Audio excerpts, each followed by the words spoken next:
ئەمڕۆ چوارەمین فستیڤاڵی مەموزین لە هەولێر بەڕێوەچێت. فستیڤاڵی مەموزین یەکێکە لەو فستیڤاڵانەی کە وە 4 ساڵە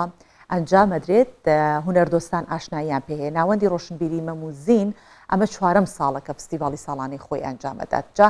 ئەم ساڵ بە هەماهەنگی بەڕێبەرایەتی گشتی ڕۆشنبیری هەولێر و هاوکاریکردنی دەستگای میدیایی کوردستان کۆرنێڵ ئەم فستیڤاڵە بەڕێوەچێت. ئەمانوێ زانیاری وەربگرین لەبارەی بەڕێوەچوونی فستیڤاڵەکە، چەند هونەرمەند تایدا بەشدارن، فستیڤاڵەکە لە چ جۆرە هونەرێک پێک دێت کە هونەرمەندان تایدا بەشدار بن، دروستە ئەدەبێ جێگای هونەری دریشیان تێدا کردێتەوە یاخودنا هەموو ئەمانە لە میوانمان یاران هیوا بەڕێبەری ناوەندی ڕۆشنبیری مەموزین پرسیارەکەین و میوانە لەگەڵمان. بەخێر هاتی. زۆر سپاس، بەیانیشتان باش. باشتر کاگیاران هیوای بەیانێکی زۆر باش و پڕ لە وزەت بۆ ئەخوازم، پڕ لە شەعر و هونەر. زۆر سپاس. گاداری نێوەش کە هەمیشە ئەوە بەدەستکراوەی و بە ئازایانە لە کات و ساتی خۆیدا ئەو فیستیڤاڵ و چالاکیەکان بەسەر بکەنەوە. میدیا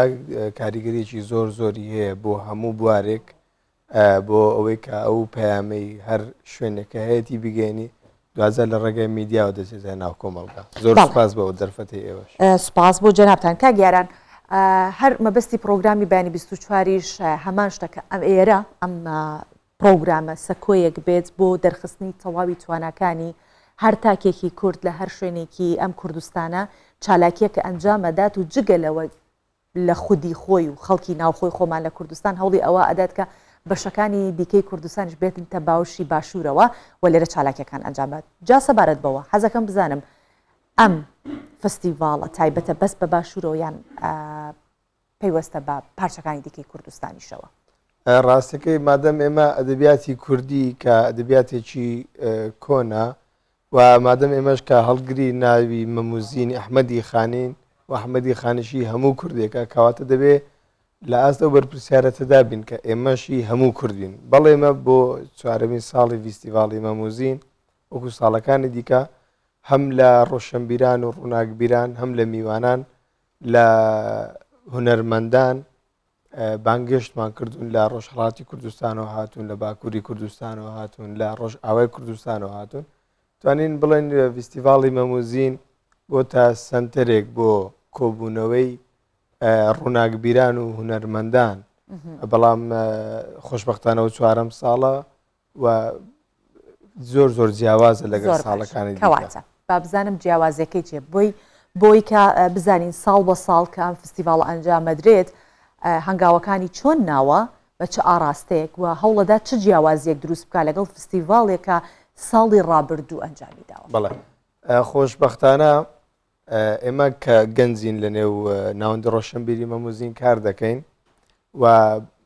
تواناکانی خۆت لە ناو کارکردندا بۆ بە دیار دەکەوێ و تۆ کە دەچێت ناو پرۆسەی کارکردن دەچێنە ئەو خەباتە دوزار دەوروبەرەکەی خۆت سەیرت دەکەن و دەتبینن کە ئایا چیت پێ کە شتێکی باشت پێ بوو، پرۆژەیەکی باشت پێ بوو، هزرێکی باشت هەبوو، ئەو کاتە زۆر کەست لەگەڵ نەبێ خەڵکت لەگەڵە. جیاوازەکە ئەوەیە کە ئێمە ساڵی یەکەم نووسەرێکی باشوورمان خەڵات کرد، لە ساڵی دووەم بیرمان کردەوە نووسەرێکی دیکەی بەشێکی دیکەی کوردستان خەڵاتی ساڵی مەموزین وەگرێ ئەویشان بەڕێز مامۆستا جاندۆز کە نووسەر و ڕۆمان نووسی بەنێوبانجی کورد کە لە خەڵکی ڕۆژ ئاوای کوردستانە بەڵام لە وڵاتی ئەڵمانیادا دەژیا بانگشتمان کرد لە ئەڵمانیا ڕاهێنامان بۆ کوردستان و میوانداریمان کرد و ئەو جاریش کۆمەڵێک ڕۆناکبیر هەر چوار پارچەی کوردستان ئامادە بوون. لە ساڵی سێمی شەر نووسەرێکی کوردستانمان میوانداری کرد و خەڵاتی ساڵی مەموزینمان پێدا بۆ ئەم ساڵ کە نووسەرێک و ڕووناکبیرێک و زمانزانێکی بەنێوبانگی ڕۆژهەڵاتی کوردستانمان بانگێش کردووە. کاتە کاگیاران بەس لە چوارچێوەی هونەری ئەدەب و نووسینایە با بڵێن فستیڤاڵی مەموزین یاخودنا هەوڵیەوەتان داوەتر هونەر لقی دیکەشی لێبێتەوە لە شێوەکاری و لە میوزیک و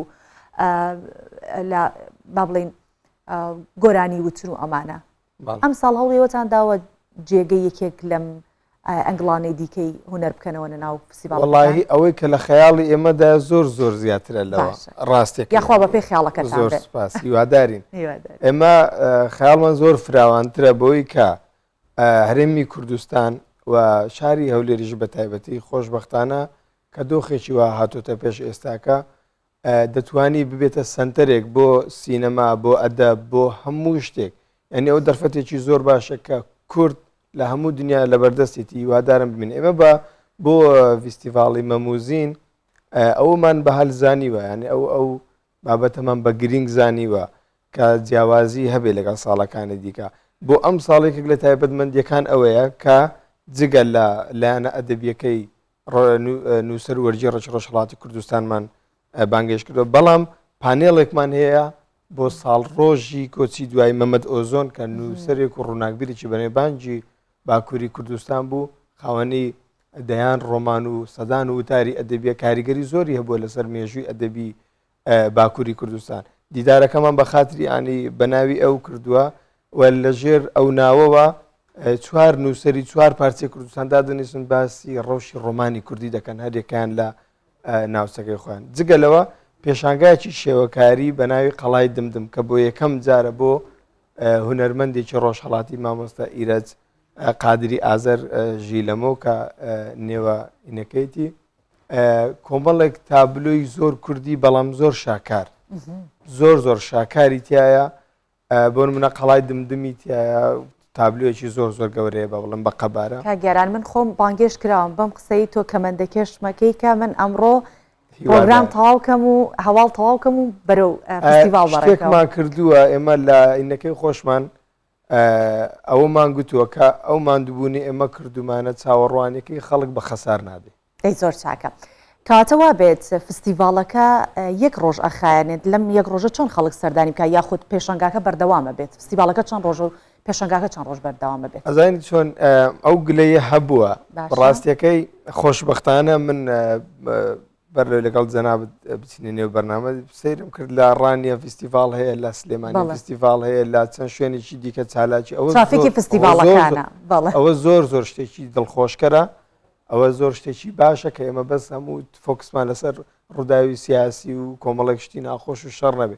ئەوە زۆر جێ دەستخۆشیە ئەگەر حکوومەت هاوکاری کردبێ ئەگەر ڕێکخراوە ناحکومەکان بن ئەگەر هەر کەسێک بێ بەڕاستی ئەوە زۆر شتێکی گرینگە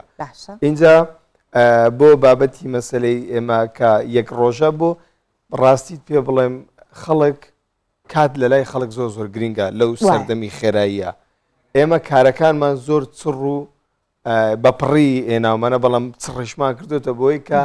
لە ماوەیەکی دیاری کراودا ئێمە کاتژمێر ئەمڕۆ کاتژمێر 10:30 پێشانگای شێوەکاریەکە دەکرێتەوە لەلایەن هونەرمەندان لە میوانداریەکانیش خەڵکی دیکەمان بانگێش کردووە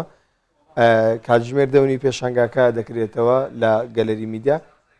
کاتژمێر 4 دەست بە فستیڤاڵەکە دەکەین یعنی کە فستیڤاڵەکە هەمووی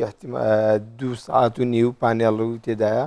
گروپێکی میوزیکی کچانی ڕۆژ ئاوای کوردستانی تێدا کە بە ستایلی ڕۆژ ئاوای کوردستان ستران دەڵێن و میوزیک دەژەنن زۆر چاکە کەواتە کەوترێت مەهرەجان و فستیڤاڵ ئەمە دەستکراوەی دروستەکە بۆ خەڵکە بتوانن بەشدار بن با بڵێن بابەتێک نییە پانێڵێک نییە داخراو بێت کە کۆمەڵی خەڵکی تایبەت بەشدار بن خەڵکی ئاسایی ئەتوانێت بەشدار بێت یاخود بۆ تەنیا نووسەران و ئەدەب دۆستانە کاتوان بەشدار بن ئەوەی ئێمە دەیەکەین دوجار بۆ خزمەتی کوردستانەشی هەموو خەڵکێکی کوردستانی هی هەموو کوردێکە ئەم ساڵش کە شوێنێکی فراوانترمان هەڵبژارد بۆی کە زۆرترین میوان بتوانین بانگێش بکەین و هەمیشەش بانگێشەوەمان کردو کە هەموو کەسێک دەتوانێت بێ سەیری کارەکان و